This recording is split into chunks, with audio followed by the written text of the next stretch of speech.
Okay, hey everyone, welcome back to our sort of semi weekly live here. Let me make sure the chat box is connected so that way you can send me questions or comments as we go. I'm also going to work on sharing my screen here. Um, okay, slideshow. And let me get it shared with you all. Share screen.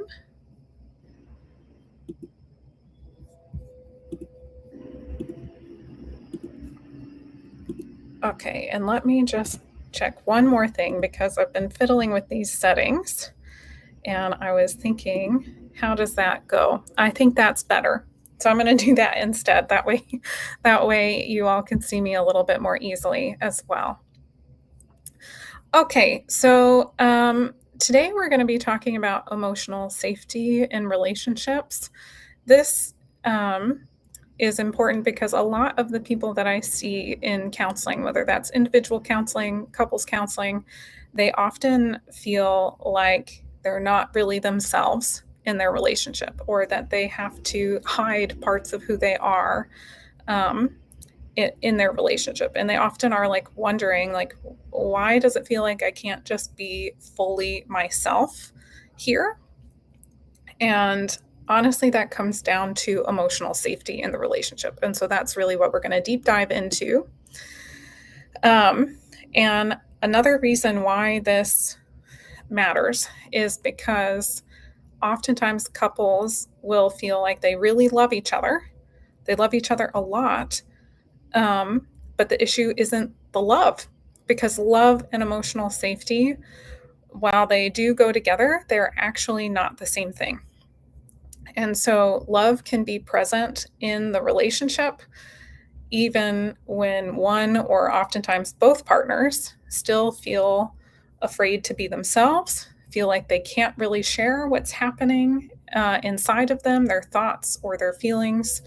Um, and so the goal is to start understanding today what emotional safety is and how that can help, and why that really should be a huge focus of your relationship and what you are bringing to your conversations together as a couple. Um, so let's just talk about the core difference here, because love and safety really are answering two different questions. So oftentimes, someone might have a question of like, "Do you care about me?" And that is a love question. Like, do you care about me? I want to know if I'm valuable to you, if you love me, if I matter. That is all about love. But then there is another question of like, can I be real with you? Can I be fully myself? Can I be transparent and just be me? And am I going to be acceptable as I am to you? And that is about emotional safety. And really, we need both in relationships, um, and both need to be kind of worked on. Although, of course, we have plenty of other lives and podcast episodes and things that cover um, love more in depth. And so today we're really focused on safety. But someone can genuinely love their partner, but still not respond in emotionally safe ways. So, for example, maybe they love their partner, but when they get triggered emotionally, they become very critical and blaming. Well, if I'm critical, that can be very damaging to my partner. That can hurt them emotionally when I do that. And so that doesn't add to a sense of emotional safety. Defensiveness can also be this way. If I'm feeling like, especially because they go hand in hand, like if I feel blamed and I get or criticized and I get defensive, that's often kind of a feedback loop of its own right there. Someone gets critical and the other one gets defensive. almost all of us as humans get defensive when we perceive criticism coming to us. But for example, when my partner is actually not being critical, if my partner is actually really being vulnerable and sharing about how they feel, and then I respond with defensiveness, that also feels a bit like a dismissal. Feels like you don't actually want to hear about my thoughts and my feelings and what's happening for me.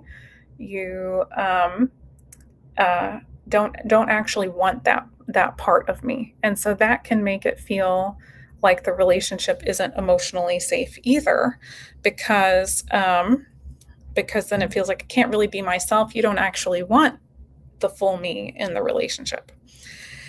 And so then when people are in kind of reactive behaviors, or the things that they're doing when they feel emotionally triggered, that then make their partner feel not safe, that's when distance gets really created.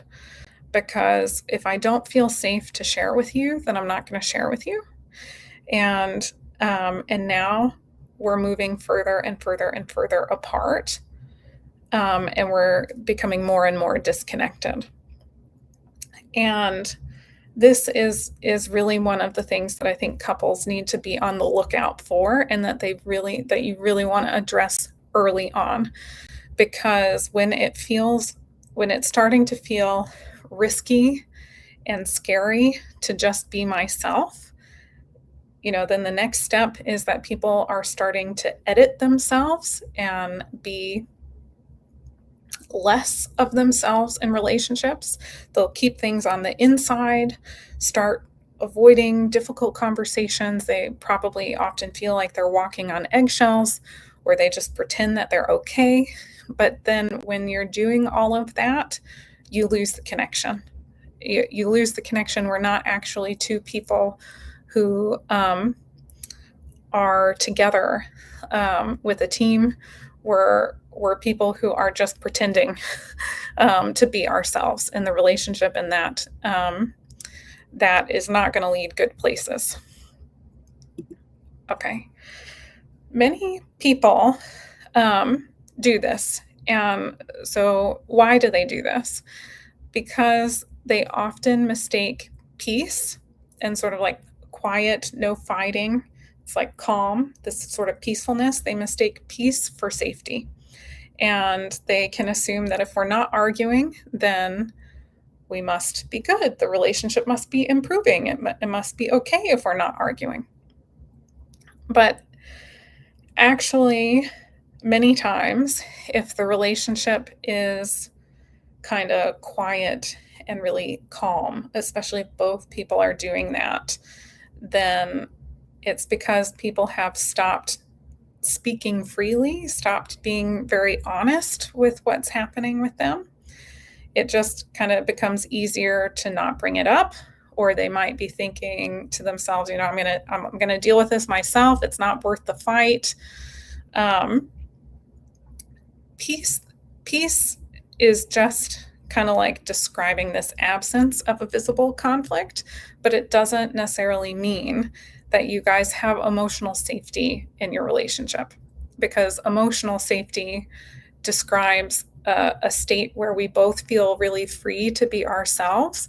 We can be honest, and we can still be connected. That's the safe part, that I can be honest and remain connected to you. That honesty leads to us staying connected. That is really what emotional safety is. And while staying quiet can feel safer, it's like a protection. If I put up my shield and my wall and I just stay silent, I can have a sense of safety and protection behind my wall. But it doesn't, like, I only have a wall and I only have a shield because I don't feel safe. So of course it feels safer to be behind a wall and to be behind an emotional shield, But the only reason I need a shield is if I don't feel safe. And that is the core issue that couples want to work on is how do we make our relationship an environment where both people can feel safe without needing to have a shield? How can we, because the shield keeps us separate. Now there's this thing between us. But how can we stay connected and stay emotionally safe at the same time? Okay, so when being real and open and honest and transparent about ourselves, when that starts feeling scary and risky, it's very common that we start hiding parts of ourselves. And maybe I might hide the fact that I'm afraid. I might hide the fact that I feel hurt by something. So let me give some more concrete examples. Maybe I'm afraid that you're going to reject me. It's really common. Or I feel hurt by something that was said, or maybe I need to know that you care about me. I need to know that it's acceptable to you, that I think differently to you, and I need to know that it's safe to bring up mistakes. So sometimes people they'll start hiding their fears, they'll hide their hurts, they'll hide their mistakes, things that they feel disappointed about or they feel uncertain about. And especially if the partner can tell, like the other one, if the other partner can tell that someone is not being fully transparent, they sometimes get pretty anxious. They sometimes will say, like, okay, you're manipulating me, or you are lying, you're keeping secrets from me. It can create a lot of anxiety for the other partner who can tell that someone else is hiding there and not being fully themselves in the relationship. But they often don't realize that their partner is hiding because oftentimes it hasn't felt safe to share. So these are the things that again is like the task that couples need to work on, is to build the safety. Because really, that sort of hiding of myself, of my feelings, of my fears, of the things that I need, and of my mistakes that I maybe feel guilty about or ashamed about. That's that is protection. It isn't. It's not typically manipulation or lying or something like that. Of course, there are always outliers. You know, there's some people where that's the truth, but for most people, it's protection. Hiding is a way of protecting myself because the person usually wants to avoid criticism or rejection or conflict, um, or maybe they even try to avoid distance. I see this a lot with people pleasers. So I get scared that if you're disappointed in me, then you're going to leave. So I'm worried about that distance and that disconnection for you. So instead of telling you that I want Taco Bell for dinner, I tell you whatever you want is fine. And I don't actually share what I want because I'm afraid that you'll be creating distance, that we won't be okay if I'm different than you. But this has a really big cost because it creates a lot of loneliness, and really it creates a lot of loneliness for both partners in the relationship. So two people can very much love each other, but then feel very lonely and disconnected and isolated because they end up knowing less and less and less and less about each other because they keep hiding things about themselves. And so when we hide, it creates more distance. My partner doesn't know me, I don't know you. And usually that is due to a fear that it's not going to be safe to be myself. But then the loneliness comes and the disconnection comes because we haven't actually learned how to bring ourselves forward, how to be fully ourselves, and how to create a space that is emotionally safe while both of us are being ourselves. Hope this is making sense. I'm going to finish some of my slides here and then I'll check to see if there are any questions. But one of the things that I'm hoping you're going to take from today is that safety is built in ordinary moments. I also want to build safety in our conflict. The way that we handle conflict is a big place that we build safety, but the other place that we build safety is just in ordinary day-to-day moments. So that sort of safety is something that we can work on before we even get to a fight or before we even get to a conflict moment or a major conversation. So in just a day-to-day moment, if my partner is sharing something, I can be curious about what they are telling me. That curiosity is a way that I can demonstrate safety. I can also have warmth and responsiveness. And so warmth, I was thinking, like, how do I describe warmth? Warmth is sort of like, thank you so much for sharing this. Like, I appreciate you sharing. I am still thinking, maybe I'm still thinking through everything that you're telling me, but I am really glad that you are telling me so that way we can work this through together. And follow through, that if somebody is sharing something with me, that I am not just listening in that moment, but I'm coding that information to remember it later. So that way I do have follow through. So, like, I'm trying to think of an example. I'm thinking I'm thinking of one that's actually not a good example, but like, there's this moment. I'll just share it with you guys, just to share it. But there's this thing that happens. It's a total trigger for me. My husband will sort of like smile, and he'll laugh, and when I don't know what he's smiling or laughing at, I can get really triggered. And now what we do now is I just tell him, I'm like, why are you laughing at me? Are you laughing at me? What's so funny here? I don't get it. And he's then usually able to tell me, no, it's because I think you're cute, which is very kind. It's a very kind reason. And I believe him. He's warm and responsive, and he's like, I could tell he's telling the truth. But it is a trigger for me because of my own past. I'm like, oh gosh, are you making fun of me? What's happening? So, if I was sharing, this really is triggering for me.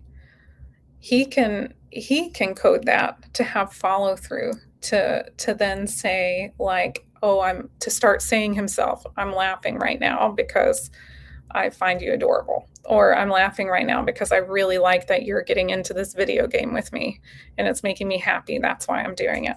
So that would be an example of him following through. But then I can also do the work myself to say, oh, my own fears, my own triggers are coming up right now. I got scared just here that, is this because you're making fun of me? And I can check it out. And both of these are ways that we can build safety together, emotional safety. So follow through, but I can check it out with him. But really, this whole point that I'm trying to make right here is that it doesn't have to be a huge conversation. It doesn't have to be a massive fight conflict moment. It's in the small moments of like your partner smiling and laughing at you, that level small, where we can start building emotional safety together that can help us know that we matter, that our partners notice us, our partners care, that I can reach you, that it's safe for us to talk about these vulnerable things together. And consistent emotional responsiveness together is what helps our nervous systems know that our partner is safe. And again, it's never going to be perfect. Nothing is ever perfect. It's not an achievable goal. But when we can have more reliability of safety, then we know, okay, if there's a misstep here and I step on your toes and I hurt you, like I know that, you know, 7 out of 10 times I can tell you this hurts and you're there for me. So we know how to navigate these moments where something hurts because we have a reliable history of being able to navigate it together, even if we have one rough moment. Okay, so the next thing that I wanted to talk about is that when we're hiding things from our partner, that doesn't just disappear. So, for example, so I'm also outside of being certified in emotionally focused therapy and training a lot of therapists in emotionally focused therapy and supervising them towards their certification. I'm also an AASECT certified sex therapist. So many of the couples that I work with are facing sexual challenges of some kind. And so sometimes when there are needs for connection in the physical realm and those aren't getting met, or those, then talking about them creates conflict and we don't have as much safety built up. This happens actually quite a bit. It's like sex, money, kids. They're really big. The three big, huge, challenging topics that can be hard for many couples, even if they have emotional safety in other areas. Sometimes they have specific topics that are just kind of like loaded topics that make it harder for them to have these conversations. So if I stop sharing and hide my needs, the feelings are still there. The feelings of those needs not being met are still there. And this is what I think is really risky, because if I'm not voicing it with my partner, then the temptation is there to try to meet those needs elsewhere. And this is what we obviously don't want to do. We want to build a relationship where we can collaboratively, in relation together, figure out how to meet both people's needs. Anyway, I'm not going to deep dive into that here, but takeaway, let me stay on track. What we are hiding does not disappear. So whether you're hiding that you're hurt by something, I see this a lot when there has been some sort of betrayal or infidelity or something in the past. They like the person who's feeling hurt at some point, they might say, like, I'm just not going to talk about this anymore. It doesn't get us anywhere, but it kind of festers on the inside. And I've seen some couples where it's just like festering for years. And that creates distance as well, because now my heart hurts. I don't feel like I can't share with you what's going on with me. Yeah.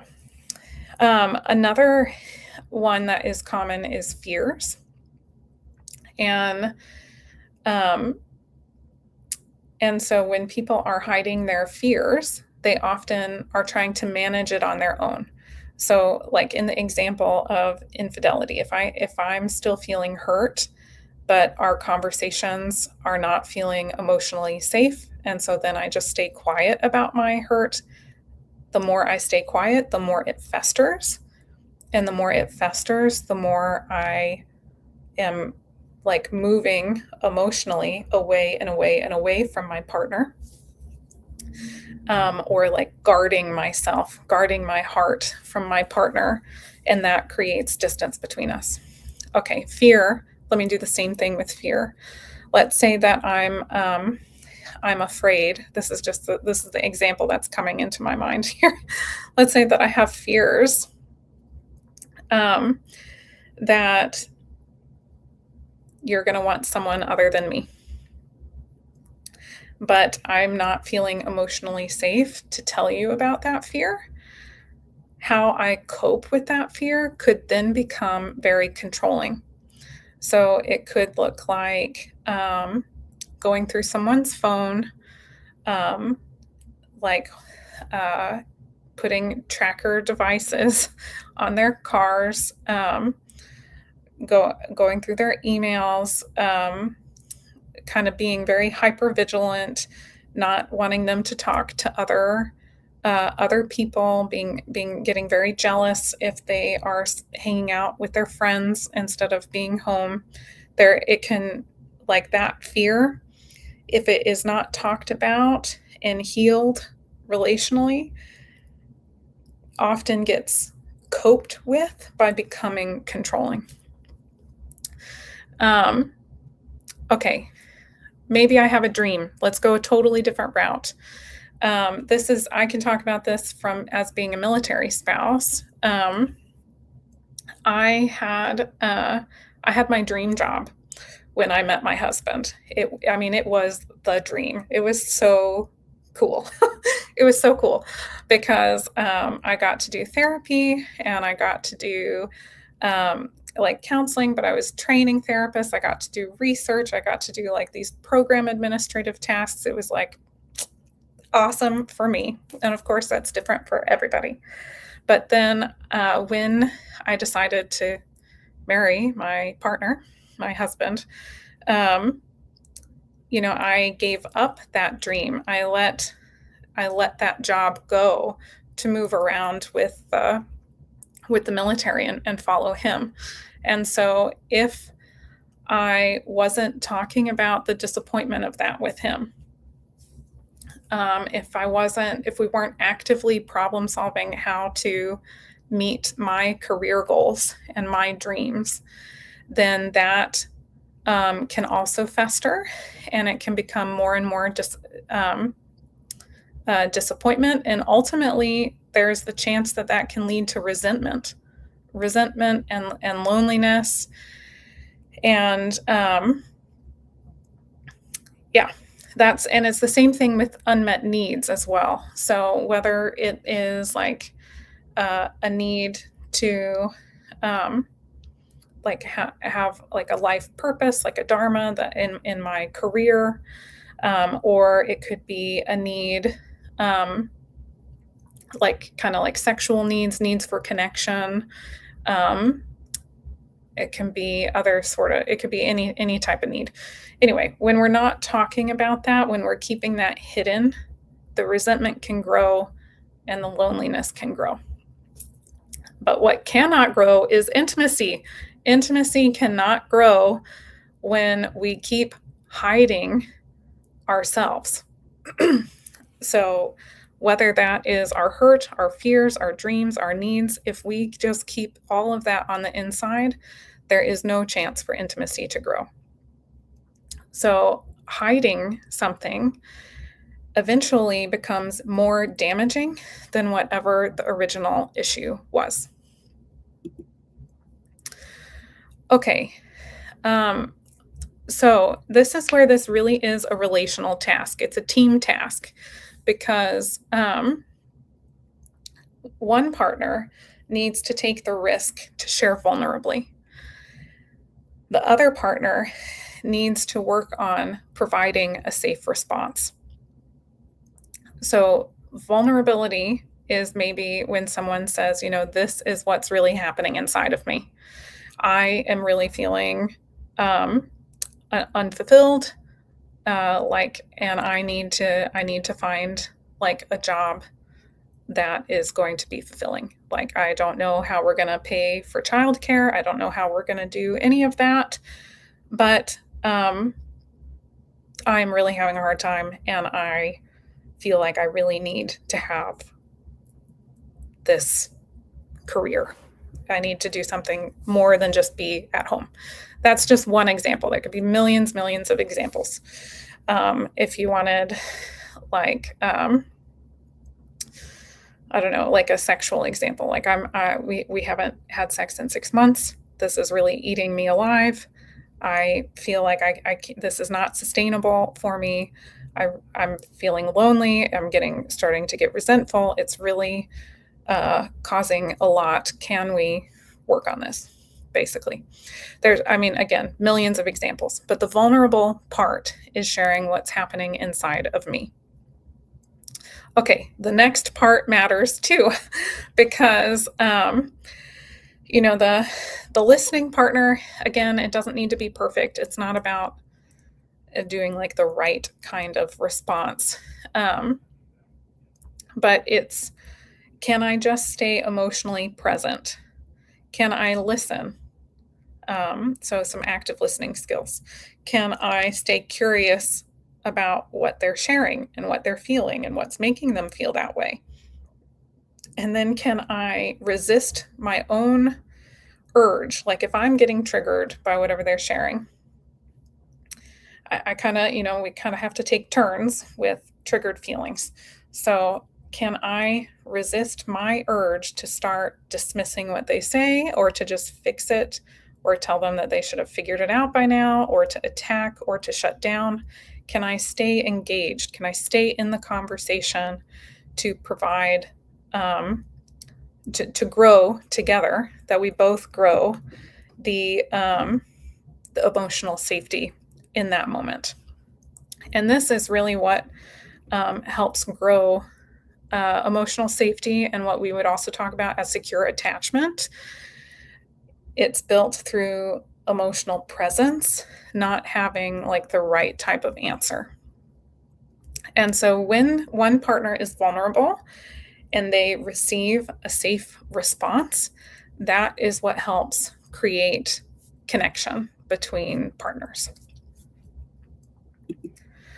Okay, so let me go through an example, because sometimes that helps just make things a little bit more concrete and more relatable. But so Emma, and of course these names have all been like de-identified. This there's no breaking of any confidentiality here. Just letting you know. Okay, so Emma has been overwhelmed and lonely for months. And each time her partner asks her what's wrong, she says, I'm fine. I'm sure you've encountered this. Maybe you've done this in your relationship. Maybe you've had a friend that you've seen, they've done this, or your parents or family. But it's like, what's wrong? I'm fine. And the person is not saying it. In this case, Emma is not trying to be dishonest. It's not really like dishonesty. It is, Emma's afraid that sharing what's going on is going to lead to criticism and blame, or distance, because the partner's not going to know how to help. The partner, criticism and distance and blame would create distance, or they're going to just try to fix it, or they're going to say like, well, you shouldn't have done X, Y, and Z. All of that creates distance. So really what Emma is afraid of, like when Emma says, I'm fine, it's because she's afraid that if I share, it's not going to go well. I'm going to end up alone, or I'm going to end up blamed.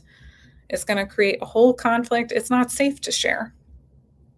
But over time, the more that Emma says, I'm fine, the more she's going to feel more and more and more alone with whatever she's going through. Okay, and it can also build, and it can fester until it kind of pops and it comes out in a big way later on. Okay, now let's imagine that this goes differently, where instead of just saying she's fine, she tells her partner, I'm feeling really overwhelmed and I'm kind of like scared that I don't matter to you, or whatever other vulnerable um, fear that's coming up for her. Or like I'm afraid that you don't forgive me. I'm afraid that you're gonna leave me one day. I'm afraid that you don't accept me, this part of me.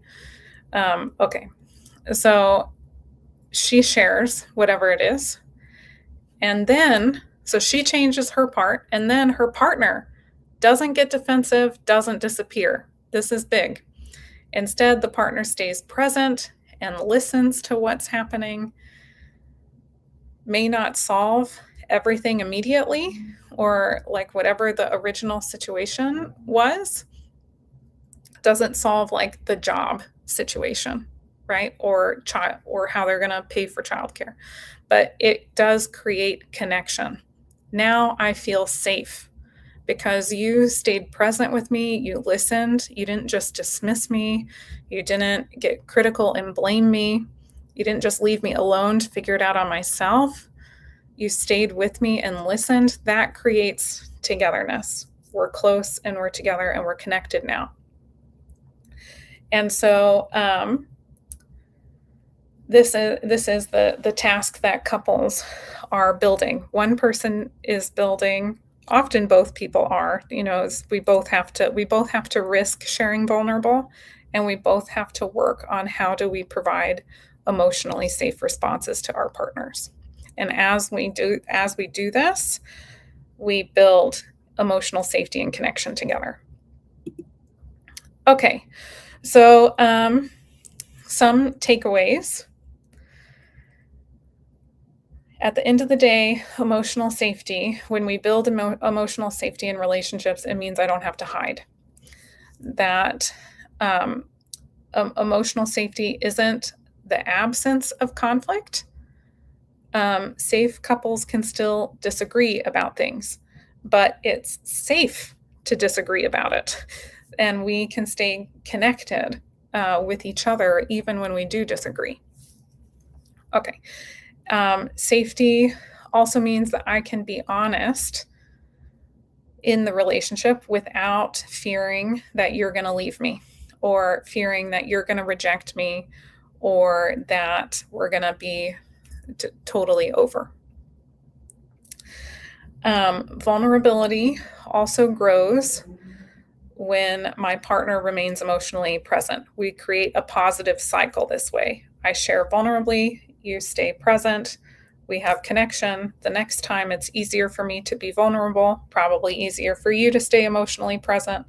We build connection, and we create over time this new cycle, this new positive cycle where we can be vulnerable and emotionally safe together. And this is really what creates intimacy. Intimacy depends on being known, not just loved or desired, but emotional safety and intimacy has to do with that I can be myself. I don't have to hide parts of myself in order to stay connected with you. I can be known, I can be fully myself in connection with you, and that is what creates intimacy.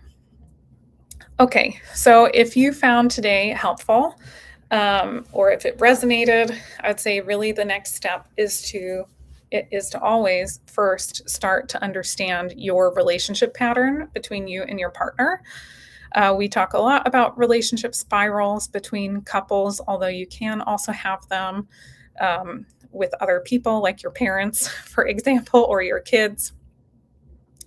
And we follow the Spiral to Team framework here at Communicate and Connect Counseling. And step one is to stop the spiral. But in order to stop the spiral, you have to actually know your spiral. Then what is your relationship pattern? And that's what this assessment helps you do. And so it can help you identify kind of the pattern or the cycle or the spiral that keeps you stuck. Then that way you can start understanding what's happening underneath those interactions and start shifting that pattern, so that way you can move towards connection again. And so you can use the QR code to find that. And again, it's completely free. And if you found today helpful, then one of the best ways you can support our work is by leaving a Google review. As counselors and therapists, we don't ask our counseling clients to leave Google reviews in order to protect their privacy and confidentiality. So when people find benefit from like our free workshops that we do or different educational resources that we provide, it's really helpful if you're willing to leave a Google review. So the QR code is there on the screen if you are open to that. Okay, now I'm going to go into Q&A.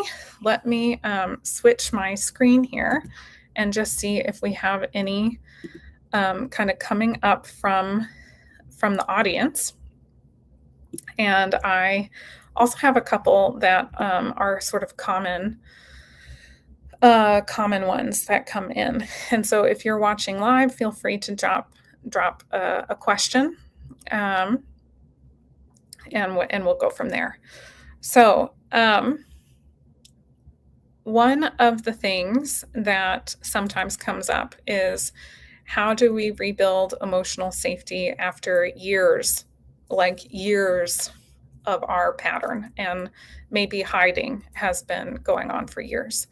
And that, that is actually incredibly common. We know from research that I can't remember actually if it's 6 or 7 years, but it's something like 6 or 7 years that couples wait to go to couples counseling after problems have started. And sometimes that is because they're hiding. They're hiding, and they don't want to risk sharing what's really going on. Sometimes it's for other reasons, like military life or whatever, deployments, PCSs, and all the millions of things that can go with that. But really, we want to follow the spiral to team process, which is to first recognize your spiral and stop the spiral. As you are stopping the spiral, you're going to start understanding kind of what is happening beneath, kind of that psychology iceberg analogy, where maybe it's a lot of criticism and defensiveness or hiding that is happening on the surface, but there is a lot emotionally going on the inside. And as you start figuring that out and figuring out maybe even what you do need, you can then start practicing sharing in a way that your partner can hear, which is all about building emotional safety between you and your partner. And then as you do that, you can start feeling like a team again. So even if you have been finding that you've been hiding for years, and you and your partner have been in spirals for years, you absolutely can still work on this and go through the process of the spiral to team process and framework in order to build emotional safety, because it really is something that has to be built. And what is the other option? Just continuing with how you've been. The longer you just continue with how you've been, it's really not going to be just the same as today. A year from now, it's likely going to be worse with less emotional safety. So even if this has been going on for years, you just have to get started. You have to start. So the way to rebuild emotional safety is to start. And you can start by recognizing your pattern and then starting to pause it. Okay. Another common question is, what if my partner becomes defensive when I share? First, I would want to know, are you sharing vulnerably? Because so often I hear someone say something like, well, I'm trying to share how I'm feeling, but what they're actually sharing is a lot of criticism. They might share, like, well, you didn't take out the trash on Tuesday and you didn't do this. And I'm always the one who makes the meals for the kids. And they basically list off uh, a bunch of complaints. This is not vulnerable sharing. This is a list of your partner's faults that you have. And so, of course, they're going to get defensive. I have to first make sure that I am looking at myself. How am I contributing to our dynamic as a couple? And how can I start changing my part of our relationship spiral? And I can do that by actually sharing vulnerably. And this is where it can still feel vulnerable. Like, I have met some people where they felt very vulnerable. Their hearts felt vulnerable while they were listing the list of their partner's flaws. Um, but that is not actually sharing vulnerability. Sharing vulnerability is like, I am scared you're going to want someone other than me. That is a vulnerable thing to say. So, one, we have to look at ourselves. Am I actually sharing vulnerably, or am I hiding myself? Am I hiding my deeper feelings and vulnerable feelings? And how can I start sharing that? Because criticism is ultimately also hiding my deeper vulnerable feelings. And if I really am sharing vulnerably, then, and my partner is still defensive, then there is some vulnerable part of them that's getting triggered. And that's where they could work on that. They might work on that on their own. They might work on that in individual counseling. You guys could go to couples counseling, and that is certainly going to help the two of you team up to work on this together. But that is always what I would say first. Is so often people want to say, my partner is the problem, my partner is the problem. If I actually want to start changing things between us, I first need to look at, okay, how am I kind of sometimes the problem in this? How do I contribute to it? How is what I'm doing also adding to our spiral? And it can make a big difference even if one person starts changing their part of the pattern. Okay, well, I think the last thing that I'm going to say, okay, I lost you. Okay, I was trying to close the PowerPoint. The last thing that I wanted to say is that counseling can help you if you are finding that you are struggling with emotional safety. I mean, this is exactly what we do at Communicate and Connect Counseling. We use the Spiral to Team framework. We use emotionally focused couples therapy. You can find an emotionally focused couples therapist near you, but counseling, the process that we follow is inherently about helping people build emotional safety to where they can be free to be themselves and know that they're safe to be themselves in the relationship and somehow be themselves while still staying connected and together as a couple. Okay, we'll do this. We'll have another live next week. Hope to see you there. All right, take care.